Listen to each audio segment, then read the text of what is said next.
What's going on, ladies, gents, and kids of all ages? It is Eric coming back at you once again from the Nerd Cave, and today I have a deck I am super excited to talk to you about. It is a deck that is from my own mind, my own creation, something that's a little bit different than anything we've seen in the meta right now, something that I think could definitely give Chroma Dogs a run for its money. If you guys have been around the channel with me for a long time, you know Amber Emerald is a deck that I love. I was at the forefront of Green Fossa. I helped kind of iterate on that deck, bring some new things to the table. I was the one who came up with the name Chernadog when Chernadog was popular, so Amber Emerald is big on this channel. It is something that I love, and I'm going to be talking about an Amber Emerald list that is not going to be playing the usual suspects, and it's going to be doing something very different than you may expect, so stick around for that. As always, before we jump into that, I have to give a big shout out to the Patreons for making the giveaways on the channel possible. Couldn't do any of this without you guys, and if anybody's out here wondering where I was for a little bit, Patreon's a great way to keep up with updates, a great way to contact me directly.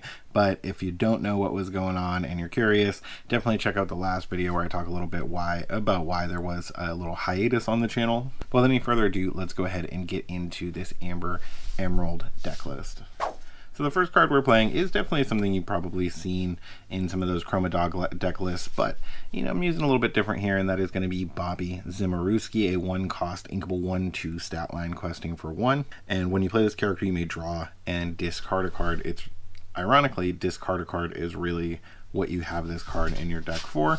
Drawing a card so it's more of a cycle is fantastic.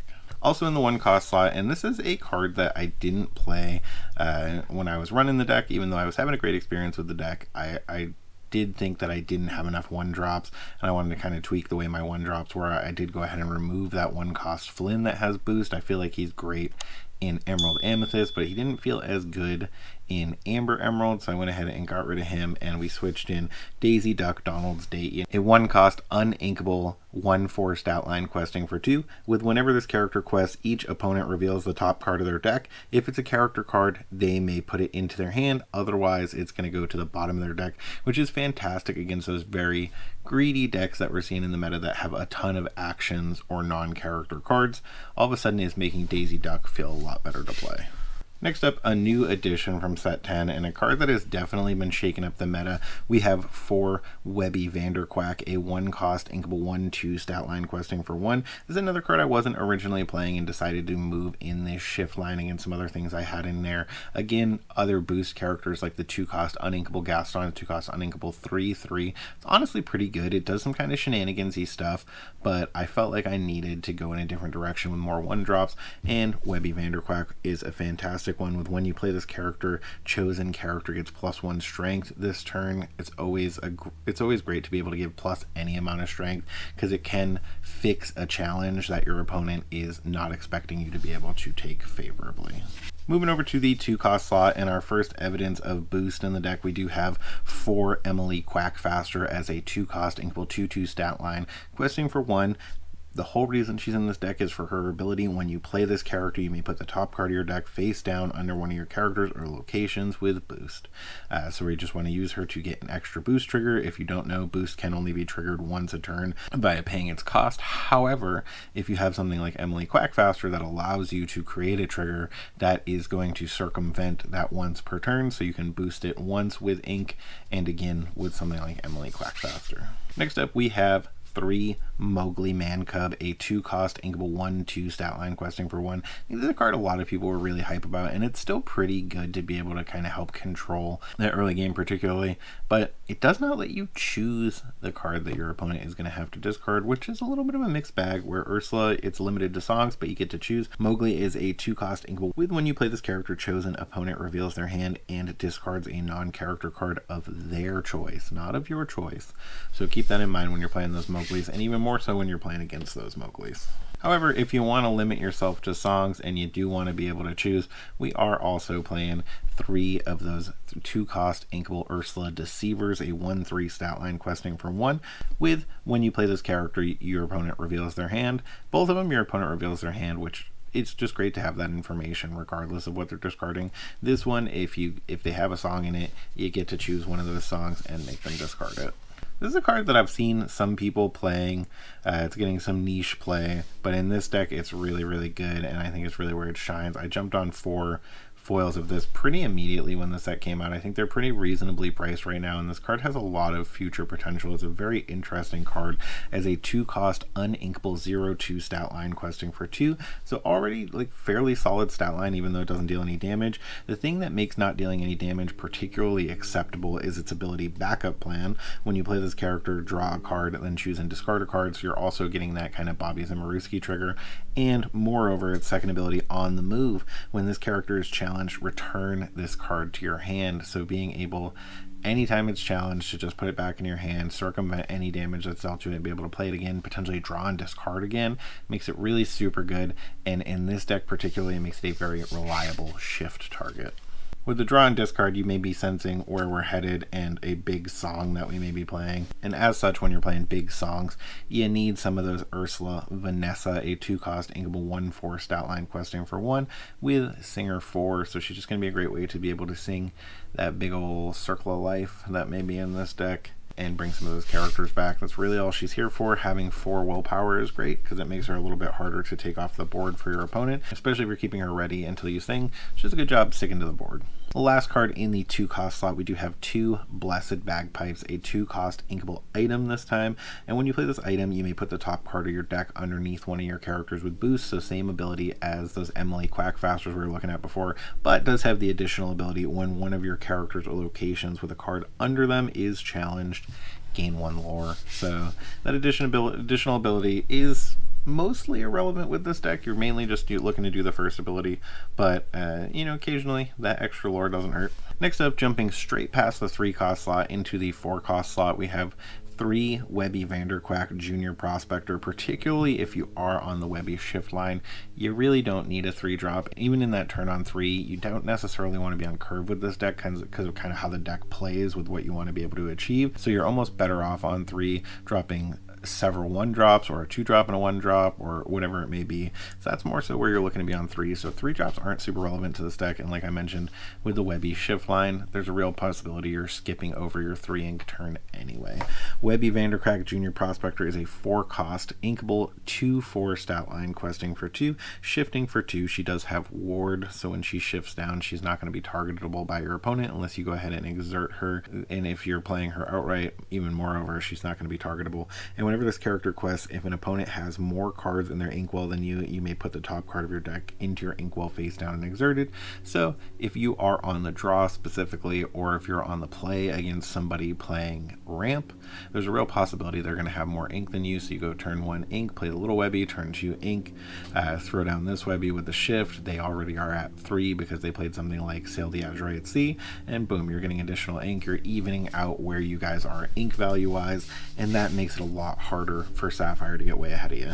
Also in the 4-cost slot, a card I think is super funny, particularly in this deck, and that is going to be 3 Genie of the Lamp, a 4-cost inkable 2/3 stat line questing for 2.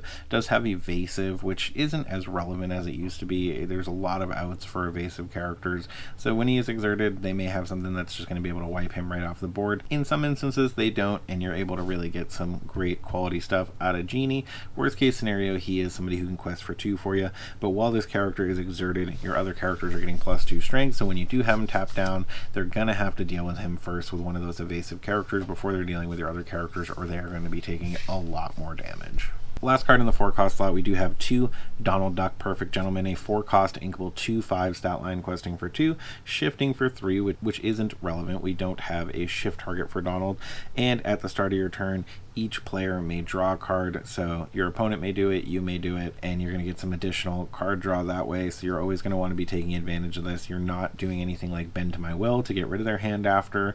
This is really just an emergency button if you've run out of cards and you need to like pump your hand up real quick to get those last few points of lore, make it harder for your opponent to deal with your board. Donald Duck can be a great way to do that in those matches where you've gone very aggro early on. Jumping straight past the 5-cost slot, yeah, we're skipping an ink slot again, and over to the 6-cost slot, because really once we get past 4, we really want to be hitting these cards off of our other triggers, off of our Circle of Life, discarding them and getting them out that way. So the ink cost becomes kind of irrelevant. We're not looking to play any 5-drops in this deck, so we skip straight to 6 with 3 Stitch Rockstar, a 6-cost inkable 3/5 stat line questing for 3, a card that's fallen out of favor a little bit in the current meta, but I still think is feels really good, and especially in a deck list like this where you're playing a lot of 1 and 2 drop characters, can really be something that you take great advantage of, especially with some of those weak stat line characters that may very well die before they ever get to quest anyway. Why are you worried about putting them into play exerted? What's the worst case? Your opponent is taking more challenges and not questing themselves, just giving you more turns to get to 20. Stitch, if you don't know, is a shift 4. Again, not relevant. We are not playing a shift line for Stitch. And whenever you play a character with cost 2 or less, you may exert them to draw cards. So they'll come into play exerted, and they'll be able to draw you some additional cards, which is fantastic. Any card draw we can get is great. I'm sure you're thinking, why not just play Clarabelle? And we do have one Clarabelle in here. I'm going to talk about why in a minute. But before we talk about Clarabelle, we're going to be talking about one of possibly the most overlooked cards for Amber Emerald right now. Specifically, I think this card is really very, very good, particularly in this deck, and that is the 6-cost inkable Scrooge McDuck Cavern Prospector, a 4/7 stat line for 6, but he does shift for 4 onto those Scrooge McDuck Shush agents. Yes, this time we are playing a shift line for him, so you can get him down on 4. If you also have a 2-cost, if you're doing the math, that gives you a 6 and a 2 to be able to sing Circle of Life, which is great. And whenever you play a character or location with boost, you may put the top card of your deck face down underneath them. So essentially you're getting their first boost trigger for free whenever they come into play if Scrooge McDuck is on the board, which is great, and we'll talk about that a little bit more in a second. Also, 4/7 stat line on turn 4 is pretty solid, even with the bulky characters we're seeing now. As I mentioned, we are first going to talk about Clarabelle, light on her hooves, and jumping over to the 7-cost slot. She has a 7-cost inkable 5/6 stat line, questing for 2, shifting for 5. Again, I sound like a broken record. No shift line in the deck for her. At the end of your turn, if chosen opponent has more cards in their hand than you, you may draw cards until you have the same number, which can be fantastic in some matchups, can definitely help you. Hitting her off the top deck is fantastic when you're able to get her into play for free with Circle of Life. It feels great. However, if you have characters in your hand already and you're Circle of Lifing a Stitch into play and then playing some additional characters, it feels really good to be able to get that draw. There's a lot of really aggressive decks in the meta right now that are going down to 2 and 3 cards in their hand very, very early on. And if you're still sitting there with 1, 2, or 3 cards in your hand, it does not feel as good as Stitch, where you can throw down characters, draw, throw down characters, draw, throw down characters, draw, and keep going, keep going, keep going. So I do argue that Stitch Rockstar has more potential in this deck than Clarabelle, but if you're a Clarabelle lover, play 4 Clarabelles, play 3 Clarabelles, and a Stitch, you know, follow your heart with that. They're kind of both here to serve the same purpose in the deck. Still in the 7-cost slot, we have 3 Tramp Street Smart Dog, a 7-cost inkable 2/6 stat line, questing for 2, a card that came out with that Lady in the Tramp deck list. We are not playing a Lady in the Tramp version, but this particular Tramp is still very good in any Amber Emerald aggro list. Questing for 2 is great, and for each character you have in play, he costs 1 less to play, but moreover, he is doing what is very, very important to this deck. I've said it once, I'll say it 100 times. When you play this character, you may draw a card for each other character you have in play, and then choose and discard that many cards. So he's doing like Bobby Zemaruski, Scrooge Shush Agent times infinity, essentially. So if you have 5 or 6 characters out, or even 3 characters out, he's drawing and discarding 3, really letting you dig that much further into your deck very quickly. If you hit a couple of these in a row, it is absolutely gross. And even still, when you're getting a 2/6 quester for 2 down for 3 or 4 ink, it feels pretty good. Now we've come to the star of the show for this deck list, and the primary card you want to get into your discard as soon as humanly possible, and that is going to be 4 Simba King in the Making. As soon as I saw this card, I was super excited about it. I think this card is really, really good, has a ton of potential to do very silly things, particularly when you're taking advantage of it with a deck list like this. I hope we see boost continue into future sets and not just kind of live in Whispers in the Well, because I think that boost mechanic, which is specific to the Whispers, so maybe it will be limited to the set, I think that boost mechanic, if we get more cards that feed into it, can just get even crazier in future sets. But Simba King in the Making is a 7-cost inkable 5/5 stat line, questing for 3, boosting for 3, which I think is the most expensive boost cost, correct me if I'm wrong, of any of the boost cards that have come out. And whenever you put a card under this character, you may reveal the top card of your deck. If it's a character card, you may play that card for free and they enter play exerted. Otherwise, put it on the bottom of your deck. Obviously, we're only playing 6 non-character cards in this deck, so the chances of hitting a character off your top deck is incredibly high. This is doing the same thing as that Mufasa trigger, except Mufasa, I think it was Betrayed Leader, right? Something like that. I think Mufasa had to be banished to go ahead and trigger its ability, which meant you were limited to doing it once. However, Simba, if you're going turn 2 Shush Agent, turn 3 any other character, turn 4 shift the Shush Agent with the big Scrooge, and then you sing Circle of Life, you put Simba into play. He's going to trigger immediately off of Scrooge McDuck's ability, which triggers boost immediately when a boost character comes into play. Obviously, this is the only boost character we're playing, but you're going to Circle of Life him into play. He's going to come out, he's going to boost immediately off of that trigger, which is not going to affect the limit of once per turn. You're going to flip the top card of your deck, put a character into play for free. You're still going to have potentially 5 ink open to be able to pay 3 to boost him again, flip another character, put that into play for free. If you hit something, which I've had this literally happen, if you hit something like Emily Quackfaster, you're going to be able to trigger her immediately to boost him again, to flip the next card, to put that into play for free.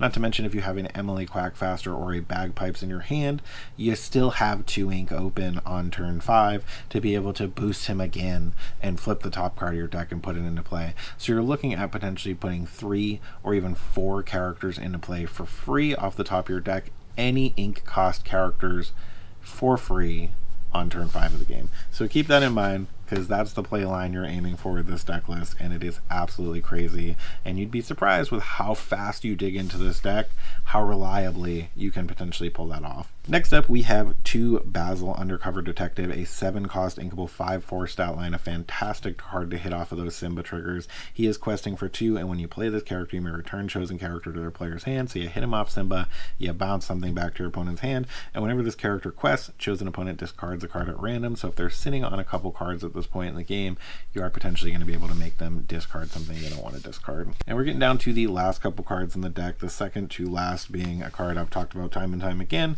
a card you guys have seen before and I'm sure you're familiar with, and that is going to be Circle of Life, an 8-cost inkable action song with Sing Together 8. Again, why you can sing it with that Scrooge McDuck and a 2-cost character, or whatever kind of combination you have, as long as it equals up to 8.